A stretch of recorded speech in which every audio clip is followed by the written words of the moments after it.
I hope I can deliver some content for you. I really don't even know what I'm going to say. Don't worry. Don't think of it that way. I just want to talk about... Okay, so I explain it all the time. So it's a podcast about self-abandonment. Well, I mean, for me, it's my self-abandonment was sobriety. Being drunk and using. And how I found my way back to what I now consider more stability. So whatever your form of self-abandonment was and how... Nicotine gum right this second. Yeah. So I'm gonna... There's a trash right there. Yeah, I don't want to be chewing gum through your whole thing, but... No, don't even sweat it. Well, it's kind of like... So don't feel like I have to deliver... just talk. Exactly. Yeah, just relax. Ask me whatever you want, and I'll do my best to be charming. Yeah, and then if you don't want to talk about something, you just say, you know what, I don't want to talk about that. I'm not going to say anything without my lawyer. and then we leave it alone.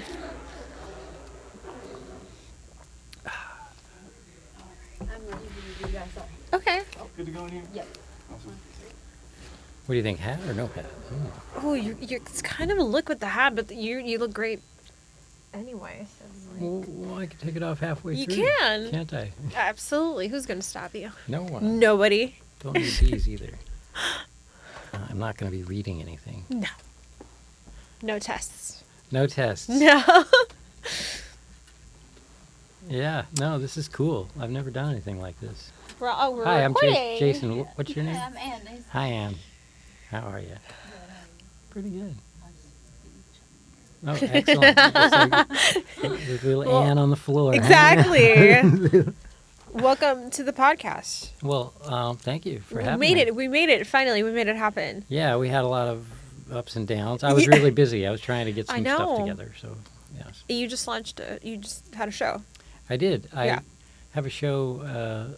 It's actually, interestingly enough, at the Yves Saint Laurent Rive Droit store in Beverly Hills, which is Fancy new for me.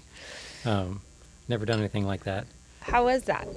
It was great, you Yeah. know. The show went off well and felt a little weird being in a retail space, but maybe that's the future, you know, with like big galleries closing and stuff and Sure. the art market kind of in the toilet right now. And Yeah.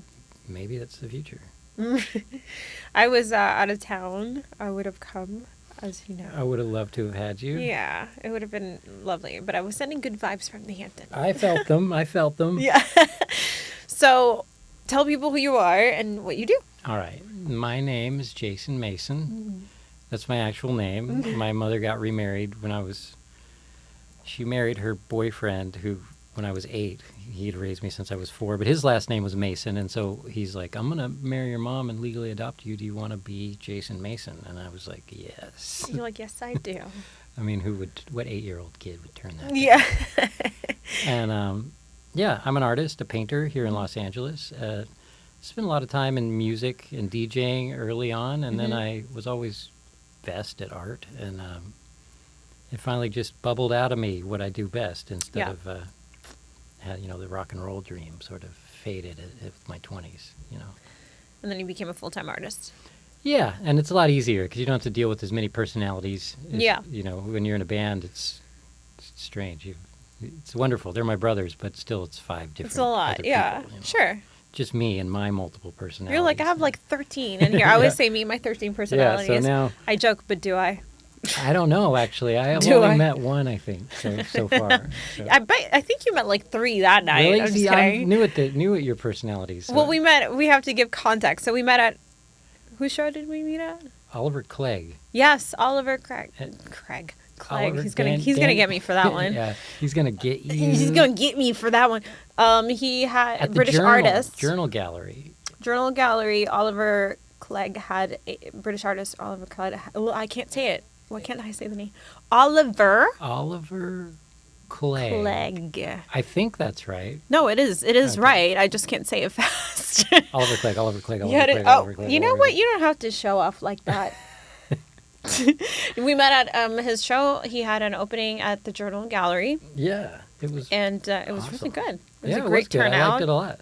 Yeah, it was great. And you and I started talking because we were debating the color of my dress. Yeah, you had this. Yeah, it what almost color? looked like it was green, but it was also. Do you notice what I'm wearing today? Just That's in a little honor more of it. subdued over green. This was like electric. I know. It was more neon. Like, would you say? It was. Yeah, I think we were debating whether it was neon or just a really intense, like acid green or something. I know. And we talked about this for a good 10 minutes.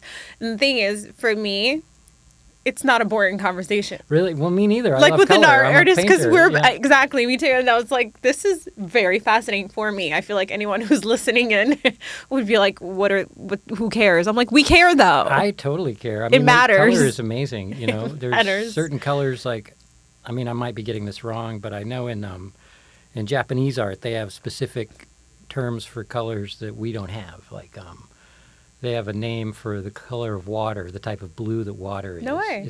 It's like, I don't know it. I don't want to get it wrong, but it's like izu but it's because water is blue, but it's definitely not. But it's not just blue. It's not just blue. I know. You know. Should we look this up? Yeah, why not? It's it might take a minute. Japanese word for. You should probably use an AI because if you use Google, you'll get a bunch of ads. Well, what do I say? Alternate. Yeah, I don't know actually. Word for. Wow, we've stumbled upon a real mystery. We don't even know how to search it. It's such a mystery. Oh Lord! All right, I don't know how I got into this page. Let's leave that. I'll just put it in the description. But okay, so Japanese have these abstract words for abstract words. I just know that one. I know that like when the sky is reflecting on a lake or something, it's blue, but it's not blue. Yeah, I know what you mean. So there's a name for it. That's cool. I didn't know that. Yeah, and color is very interesting. Yeah, we were just telling people how it's not boring. So it really isn't boring. We did our job. Not to us. We did our job of explaining. I think so. How it's not they probably boring. fell asleep. I'm just kidding. Yeah, so then I asked you to be on the podcast because then I hadn't launched it yet. And I'm 2 years sober and I've just reapproached life. And I told you a little bit about that. And, going to these openings and watching people stand there with their art, I've discovered a lot about myself in sobriety, which is that I always had crowd anxiety. I didn't know that I treated with copious amount of alcohol. Like anytime I was showing my work, I would be terrified. I didn't know that. Yeah. So these are kind of some of the things I wanted to talk to you about, but I'm learning about myself still when I go to these things because I can feel I never felt that before actively. Like I never sat in that feeling before because I probably started treating it before it even really got to me, where I was like, oh my God, I have to be around a lot of people now and we have to talk about stuff, and then what if what I say is stupid, and just getting in my own head. I mean, I think that's a natural way to be, honestly. Maybe I'm just hard on myself. I don't know. I used to be really social when I was younger, and then I kind of went inward for a long time and didn't go out anymore. Yeah. And so I was feeling sort of the same anxiety as you're describing at that opening as well. Yeah. I'm not as... Just any opening, I'm like that. It's kind of like a muscle. You get out of practice socializing. And I'm not really practiced up anymore. So I get social anxiety now. Which I never did before. Well, I started giving myself permission to leave when I'm just do you know what I mean? That's good. Yes, you don't have to I've done what I can here. It's important to listen to yourself, and it sounds like that's what this is all about. Yeah. Yeah, I think so I had some observations, and the reason I wanted to talk to you at Painter is I wanted to ask you about how you've perceived that whole environment. So a lot of times I feel like there's not enough comedy, there's always alcoholic beverage, but this isn't to hyperfixate on that, but I literally went to... Is it tempting? No, not it's all free and everybody's sipping. It used to be. It used to be, but I think because my mentality has changed about I would go to an opening, to an art exhibit, and then I'd feel trapped there. So to not feel trapped, I would drink. Now I don't. I just said, I give myself permission now. When I got nothing left, I'm leaving. So it's not tempting, but I was at photographer David Yama? No. He's a really good photographer. He had an opening in East Hampton, so I went to that. And of course, they are also just full bar. Oh my God, you wouldn't believe. And I was like, oh, this is just typical. And it's not, I'm not asking for a whole mocktail menu, but it would be nice if it wasn't. And this is not to criticize his opening. It was amazing. This is everywhere. This is everywhere where they don't have I like ginger ale. Or ginger ale. Just put out a little ginger ale or something. Ginger ale's fantastic. Yeah. That's what I drink. Yeah. Most of the time. I don't really drink. I like ginger ale. I'll drink ginger ale. So good. And sometimes when you go to these fancy openings, they Yeah. have really nice ginger ale. I mean, it tastes like they've I've been to a put few where they raw did have ginger that. root in there, and you're Ooh. like, whoa, it's not just Yeah. Schweppes or whatever. See, I mean, I would love to just be factored in for that, but like, yeah. How do you perceive these environments? And I think what's your experience been when? So you've had how many shows in the last couple of years? Would you say? I have about 'Cause you just two had- every year, 1 or 2 every year. Might be exaggerating. So Yeah. On average, that's kind of Standard.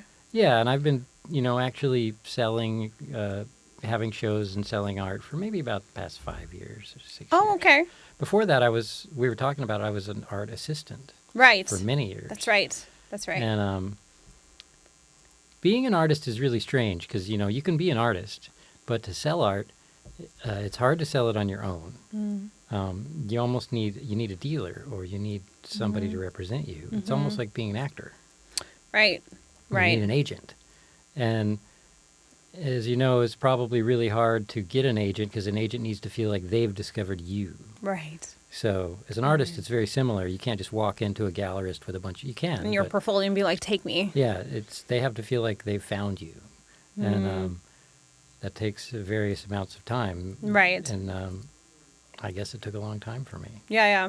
I guess I had like 3 or 4 shows on my own before that at little galleries. But I was gonna say you probably did you got to do something to be seen. Right. So to be it's- discovered. Yeah, it's weird. Yeah, Yeah. I know. It's kind of like, so at one point, I guess I'll ask you, because I don't imagine everyone has the same form of self-abandonment. What would you say were the challenges so again, the agent, of course, that's one. You need an agent to make any kind of money in art. To sell art. Like To sell your I mean, we art. can agree selling art and making art are 2 different things. Absolutely. So. Yep.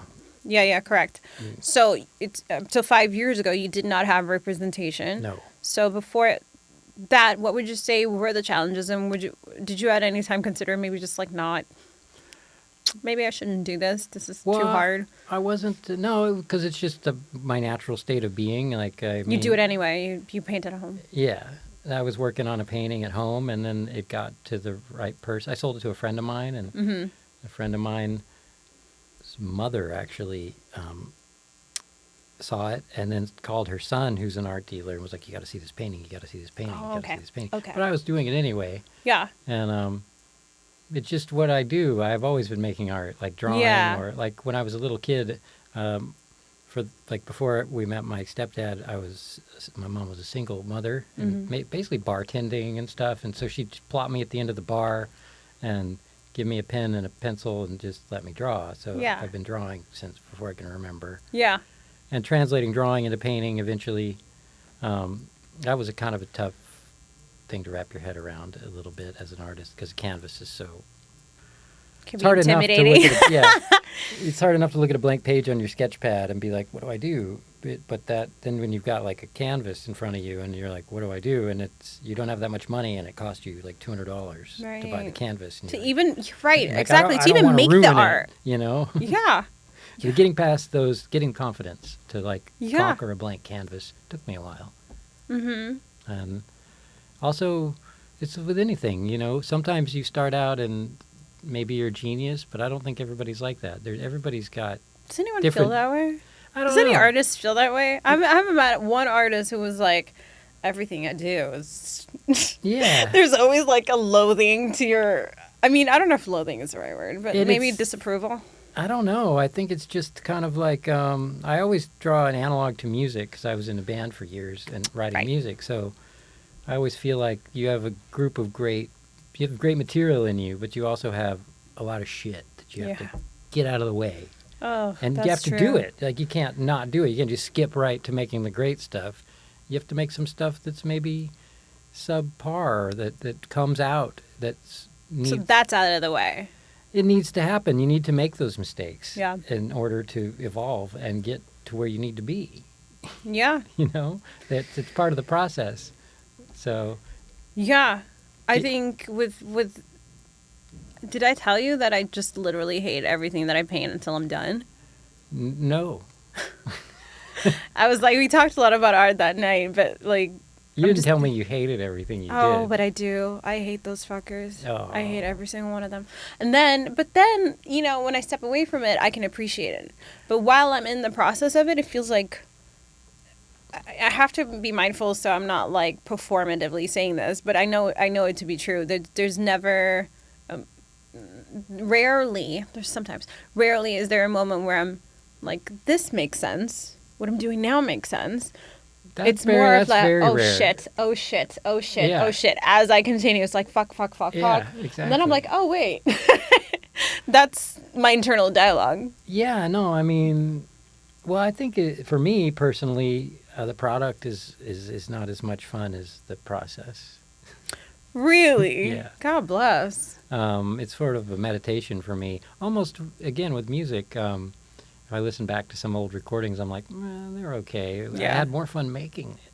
Yeah. You know? It's making the paintings for me is more fun than sitting back and being like, that's great. That's art. It doesn't happen. I just don't experience that. Yeah, I don't either. For me, making it was the real reward and what I like to do. So it's more about the process than it is the product for me. And if you can make it end up being something good, you know, then that's great. Hats off. Sure. You know. Sure. Yeah, I think one of the things that makes me sad about like the time that I was just vacant of my own mind is there are paintings I don't remember making, and that bums me out. Like it makes me sad. Obviously there's like a part, but I was just too drunk and too fucked up to like be present. But it has been the only consistent thing in my life since my first memory. Like my first memory is doodling on a wall. Yeah, that sounds great. Do you know what I mean? Yeah. It's my oldest friend, so it's like, I agree you know, with that. yeah. So I maybe it's, I don't know. Like I said, I'm just learning to sit in myself and what I feel. So maybe there's that anxiety of like being a little upset with myself that there are. That you were checked out during. That I was checked moment? out for so long. So yeah. So like I just don't. I can't say I enjoy it, but I do it still, and nobody's making me do it. So there's like a commitment to, you know, expressing myself. I don't know. It's complicated.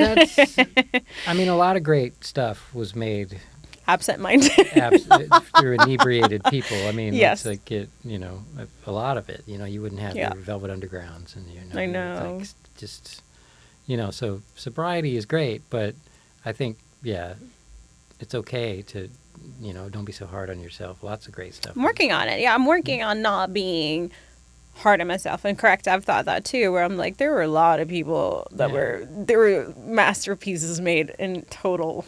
Oh yeah. People in a different galaxy. Yeah, I mean, it's a fine line because that, it works. It may, I never really. I mean, I used to get fucked up, but when I was younger and make music or whatever and art, but there's a point where it works for in the beginning where it's inspirational, and then it kind of tips, into some other realm where it's not serving you anymore. Right. And correct. So I don't know. In any situation, yeah, I think in the beginning, not just creation, anything. Yeah, with anything, it starts out just fine. Yeah, I think most of the time. That's how it gets you. That is how it gets you. No, yeah, I just think I'm just getting to know that world again, and I'm just infinitely fascinated by the people I get to talk to. Even that's why I think when we're standing and just fixating over color, I'm like, this is cool. I like this though. I genuinely like this conversation. I was having fun, and it was good. I'm glad you talked to me because I knew a couple people there, but like I said, I kind of got social anxiety, and I was like, oh, cool, somebody to talk to. But then the conversation got easier too, with even when we were talking to other people, like the way that I think we talked to two other, who were the other artists? Remind me. Zuzu. That's right. And then she was the woman in the back room, and then her boyfriend, Austin. That's right. Yes. He's very good. Austin Lee. Yeah, he's a really, really good artist. Really great artist, both of them. The both stuff of in the them, back room was really good. I loved it. I was like, this is definitely not Oliver. Like, I went to the back, and totally different styles, and I didn't know there was another. Neither did I. Yeah, show opening.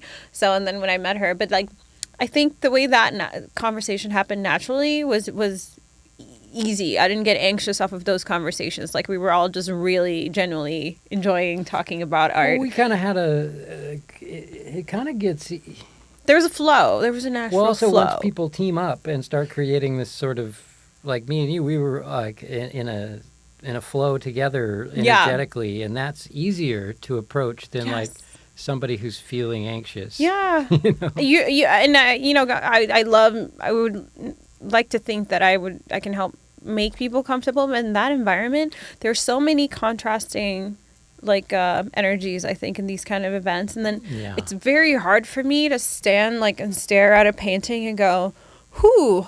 Like with the string. Somehow, art shows are weird. They're a little strange. You're actually supposed to just go enjoy the paintings on your own. Like a lot of times, which I do. I literally came alone. You came alone. No, but I mean to go when it's not the opening. Yeah. When it's just you in the room with the work. Social aspect of it. It's a totally different experience. Yeah. Like it's actually kind of the way art should be viewed. Yeah. Agreed. Because you go to an art show, it takes you 10 minutes to look at the paintings, and then you're kind of like, okay. Then you have to have a conversation about that. I'm like, God damn it. I don't know what to say. I'm still taking it in. And not God damn it that the person's talking to me. Well, sometimes it is. Sometimes it is, God damn it. Why are you talking to me? But like you said, I'm trying to take it in first. Yeah, it's definitely... it's a different experience trying to absorb art in a room full of people talking than it is being alone with the art. Yes, correct. So I think we were just all similar people, probably, and that made it easier for us to have genuine conversation. I think we were just showing each other our art.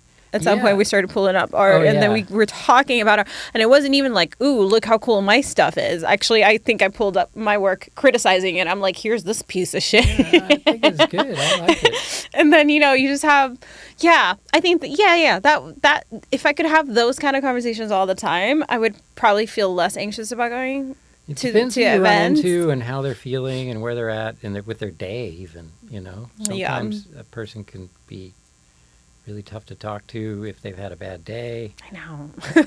And then really wonderful to talk to like the next day. I know. I think, I'm just getting to know I'm getting to know myself in these environments when I'm not drunk. So thank you for talking to me because I was kind of like, no, it was decent. Well, I think you commented, what color is that dress? Yeah, I think you said something. What color it was. You must have been standing and thinking about it. You're like, what is it? I was like, wow, that is now you're going to have to show everybody. I will. I'll include it in the clip. But these are like little moments that this is why I wanted to interview you, because I'm just getting to know myself in this environment again, which is really excited to be a part of. But I find certain things challenging. Like it would be nice if, it wasn't just so fixated on alcohol. It's just always been that way, I think, for ages. And there's always copious amount of wine, and then there's not enough That was your main jam, was alcohol, huh? Well, it was my form of escapism, but I'm sure I could think of other things that are uncomfortable. Like heroin or cocaine. No, or no, I did do blow, but I was more afraid of alcohol, if that makes sense. I've always been a stoner and I can't drink. Like I've never had a problem with alcohol. You told me that, I think, that night too. You're like, I'm not into it. I can have a couple drinks, but if I have 3 drinks, I'm throwing up. I, too, would throw up after 3 drinks, but then I'd just do it all over again. I was very committed. Oh, yeah. No, I was very committed to all of that, but... Yeah, I was more of the stoner guy, But now I've been quit smoking everything. Does it play a part in your process for creating, to be stoned? Being stoned is a big part of my personality for many years, probably. So a part of your personality? Yeah. What do you mean by that? There's a stoner, a chill stoner in me. I'm a pretty chill guy anyway, and I don't know, it's just dovetailed with me. I mean, it doesn't alter your mind, like it doesn't slow you down, or you don't feel like it prevents you from being as productive as you could be with things? No, not with painting. But in other like if parts... I was a waiter, yeah. No, but no. Just in your life, genuinely just in your own life, you don't think that it gets in the way of anything? No, not really. No. I mean, it might get in the way of maybe if people look down on me for it. No, and why? don't give me opportunities because they're like in California, burnout, or something. But I don't smoke it anymore right now, so it's fine. Why is that? I quit smoking everything. Why? I quit smoking cigarettes. I quit smoking vaping, and I quit smoking weed. Well, why all that? Well, because I wanted to. I've been trying to quit for years, like on and off. That's why I was vaping, because I was like, I'm going to quit smoking cigarettes. So then I started vaping, and then.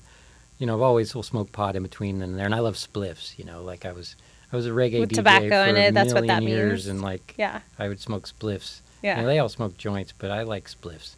And, Damn, those used to knock me out. It was too much of a kick in that. Yeah, I like a little tobacco, Yeah. mixed in with the weed. It's Yeah. got this real woody flavor. Yeah, to I know. it, and Oh, I'm like, did you roll it with those? No, I don't like the blunts. You don't do blunts, okay. That stuff makes me sick. Actually, that's like smoking. I would a take cigar. 2 hits of that and I'm out. No, I'm more European style, where you just kind of put some tobacco in there. Actually, the reverse of European style, because the European style is mainly tobacco with a little bit of weed. Yeah, exactly. But I'm the opposite. I'm more Yeah. like mostly weed with a sprinkling of tobacco, and Yeah. I'm like, And That hit the and spot. I was like, that was my jam. Are you finding it challenging now that you've... No, not really, because weed's really interesting because it's, you quit smoking weed and you're kind of grumpy for like a day or two. I was violently sick. Oh, yes. When I quit. That doesn't happen. For weed?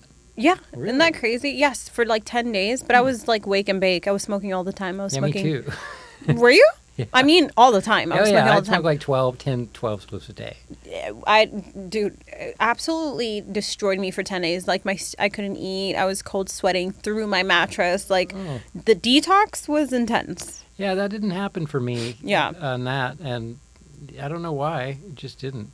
But I quit smoking it because it just kind of happened naturally. I think my cat got sick. Usually when I get into stressful situations, like somebody's sick and my cat had to go in and get some stuff done, and I was worried about him. And when I get worried, some people think it'd be great to get stoned and not worry about it. But for me, it creates more anxiety if I've got, interesting. Okay. anxiety already. So I just naturally stopped. And then I think I was trying to quit smoking. I was vaping, and then I broke up with my girlfriend, and so then I went back to smoking cigarettes because I was like, fuck it, who cares? I'm stressed out. I don't care. Blah. Yeah.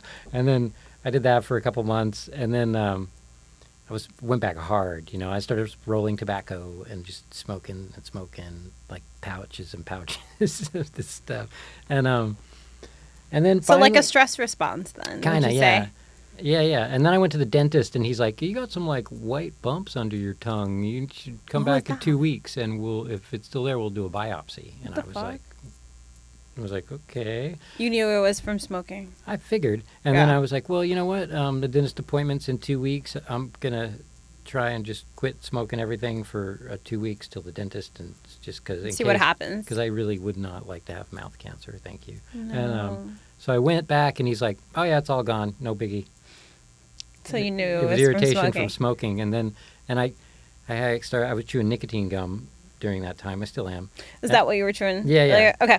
And I've lowered down. They make 4 milligrams and 2 milligrams. Now I'm down to 2 milligrams. So I'm working on it. And I decided, hey, I've smoked enough, and Yeah. and I don't really miss it. Every once in a while, I'll be like, Yeah. But I'm not saying I won't start smoking weed again one day. I think weed's tricky. You got to respect it, or it'll take over.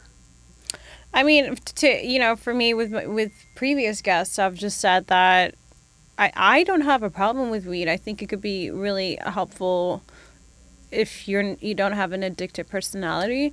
I do, and I have no desire. I'm sure if I struggled, I could discipline myself to just smoke in the evenings or something, but it would be a fixation though. Do you know what I mean? I would think about it. I'm like, oh, I can't wait until I can smoke that joint in the evening. It sneaks up on you that way. So I'm like, I think I'm just best without any of that, but I don't have a problem with people smoke. I don't even with alcohol. If I were asked, I would say it's not a great idea.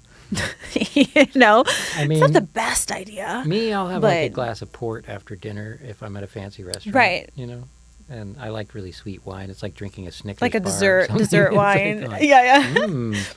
Snickers bar. Yeah. But other than that, I'm not really a big drinker anymore. I had one margarita after my show recently, and the next day I was just tore up. I'm like, really? One margarita? See, but the better that you treat your body, the more sensitive you'll be to poison. Yeah. Do you know what I mean? I tried to take a hit of a cigarette the other day. How was that? I coughed like, Yes, like that means it's working. Yeah, I coughed like that Brady Bunch episode when they first start smoking or something. It's like, I love that though. That's hilarious. yeah, and I was like, okay, I don't want that.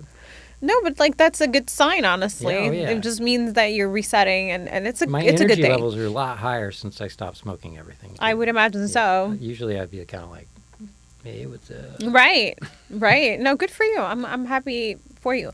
Tell me more about your show before we wrap up. I want to know because I missed it. Oh, So how was that? How was that show? Did you have any beverages for the non-drinkers? they had sparkling water. We'll take it. And You throw in a little lemon there, and it's a party. I mean, they didn't really have too much for. It was a retail store. I just don't get why it's such a consistent thing. They literally never factor in like it doesn't. It's like it doesn't occur to them that people might not want to get fucked up. Right, I know. They're like, okay, they can have water. If even that. I mean, even though water is the greatest thing you could possibly ever drink. No, granted. It's the elixir of life. What actually. I'm saying, no, 100%. I'm saying in contrast to the liquor, the different liquors, and then all the different kinds of wines, and then you have water. It's like, would it kill you to have a flavored sparkling water? Just as a little zhuzh, I don't know. Yeah, they had champagne, and I did take a couple sips of champagne, but I don't really enjoy champagne that much. It was like to look festive. I just, they were like, you want some champagne? And I was like, okay. I mean, like 2 sips and set it down. Yeah. And did you have good attendance and no, people were good there. feedback? It was YSL, Yves Saint Laurent's doing this program where they collaborate with artists, and they have these 2 stores called the Rive stores, and Rive is named after the street that Yves Saint Laurent had his original studio on. Okay. And in Paris, and he would collaborate with artists traditionally in the beginning of his career, and so they're kind of trying to do some sort of throwback to that. Aw. And I got selected, and I did these paintings, and then they put them in the store in Beverly Hills. There's one store in Beverly Hills and one store in Paris. Nice. And it's curated by the head designer of Yves Saint Laurent right now, Anthony Vaccarello. He's like the man that just does everything, I suppose. Amazing. And I was very fortunate to make all the cuts. Like I had to go through lots of Zoom calls to convince them that you sound so excited. That I was. Well, it was kind of did suck a little bit of the. I'm not real big on. I'm just an artist, so meetings aren't really my thing. The business aspect of it gets a little. I can't do business. I barely just figured out how to pay my parking tickets. Yeah, I can. I mean, I get it. Is it very trying for you when there's that aspect of it? Like in prep for shows, there's I'm sure a lot of some versions of this. Shut down, like the more bureaucracy. You zone out. I start to just kind of drift. Oh God. I'm a creative. I'm not. That's why I'm glad I have an art dealer because I can't do any of the business. Yeah. And well, I'm sure you could. You don't want to. I just literally don't have the capacity. Yeah. I think. Yeah. To do it. Yeah. I hate asking people for money. I usually just would give things away. Well, negotiations tend to go better when there's somebody else in it. Yeah. Yes. I'm more of a barter person. Yeah. But the show went great. It's up till September, and I'm gonna go check it out. The stuff looks really good in the store. I saw the photos. And it made me look really good. Kind of upped my value a bit, I think. You looked it great. shined. I cleaned up real nice. You do. Yeah, no, you looked great, and the pictures. I mean, it looked. Yeah. My mom was really proud of me, which is important That's to golden, me. Isn't it? Yes. Yeah. And I don't know. I think it's a great experience. It's ongoing, so we'll see what happens. Hopefully they can. I don't really mind if they don't sell anything. Actually, I think the art market's not doing so hot right now. So. Okay, so I just told you I just got back into like this whole thing. So my last show, I sold print. Mm-hmm. I didn't sell any original work. And that made me really frustrated. But then I was told by actually Oliver. But that's great, though, because you could sell that same thing over and over. 5 more times. Yeah. 10 more times. But my ego, I think, just took a bit of a hit. I was in a group show before that, and then I sold an original work, and I was like, oh, this is a nice way to get back in the game. And I thought, okay, at my solo show, I'm going to sell. And it's going to be fabulous. Sold no original work. Sold plenty of print. I'm still selling a lot of print. And that's great. I think that's fantastic. But I'm like, my God. But it's hearing you say that it's slow. It's like I'm not happy that it's slow, but it's, I guess, somewhat reassuring that it's not just me. I think it's important to have like so for you artists out there, the market is slow. Don't be discouraged. Yeah, it is. I think that it's important. I watched this documentary on Leonardo da Vinci, and he had 3 tiers of art. He had his main paintings, which were for all the, really expensive buyers. Mm-hmm. And then he had this mid-range stuff. I think mainly maybe his assistants painted a lot of it. Mm-hmm. And then he had really cheap stuff for like people who couldn't afford to buy any of the other stuff. And I was like, wow, I'm taking business lessons from Leonardo da Vinci. I think it's important to have something for everybody. Yeah, Instead of, no, absolutely. I don't know if it's important, but I do. I think it is. It's good for you, probably. I think it's both important and good for you there's because nothing wrong with it. I mean, everybody can make their own decision on that, but I think it's a good idea.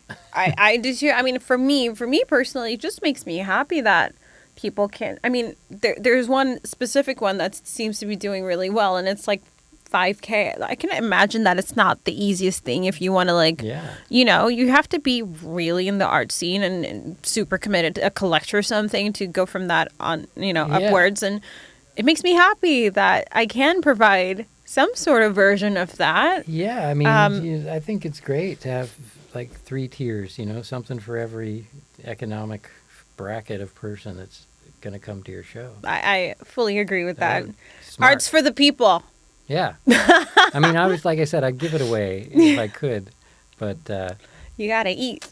Yeah, sushi ain't cheap. I'm just kidding. I don't. It's interesting. It's about surviving for me. It's not. Yeah, it's your whole livelihood. Yeah, I mean, some people get all caught up in the ideas that they want to put forward, which is great, and I have ideas I want to put forward too. But it's about survival as well. So. No, I agree. Yeah. I do.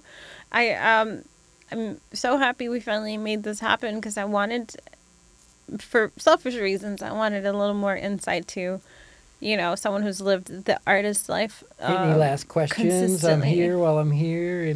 No, but I would ask you, is there advice, say, if there are artists listening now that are struggling to get into the scene and don't have an art dealer, what would be the best way? What's your words of encouragement to not abandon that path because it is rather challenging? Just keep making your art, first of all, because that's what I do. That's key, right? Even when there's no show, there's no dealer, there's no nothing. If you want to make something, make it. And everything else, I mean, it's also so many different steps and everything. Just keep making your art. Yeah. And I can't say whether or not that'll work to get you to where you want to go or not, but you'll at least be satisfied that you're making your art. Yeah, at least you'll be truthful to those impulses, I think. Know? I don't know. To me, it was just so special to get back into that. So I think that's good advice. It means a lot to me to have that in my life. I mean, like I said, we'll say it before, selling art and making art are 2 totally different things. Yeah. So I agree with making art. Selling art's tricky. You need help. So, yeah, right. How would you get help? Maybe that's a good question. That's like, how does an actor find an agent? They go and they be in little plays and stuff, or they go and just... Which this version would be smaller shows. Exactly. Get into Participate smaller shows. in group shows. If your friend has a space and they want to do a show and have a little party, and then it just get out there. It's like same thing with music. Just play, gigs. Look up places that are hosting group shows. Exactly. It's all the same formula. Just play. Get out there. Small. It doesn't matter how small it is, and have a good time. And be prepared to be disappointed a few times, I think, along the way. Yeah, but if you're having fun while you're doing it, instead of placing such expectations, immediate, maybe it isn't as painful. It'll be painful, but not as painful. I don't know. I always had fun, so I don't know how. We're such contrast with that. I guess I would say, even if you're having a very temperamental, violent therapy session while you're painting, like I do. Yeah. It's one of the things that I somehow didn't abandon, even at the height of my self-abandonment, with painting. Even though I didn't do any shows or I didn't I mean, there would go long stretches without painting, but then I would paint.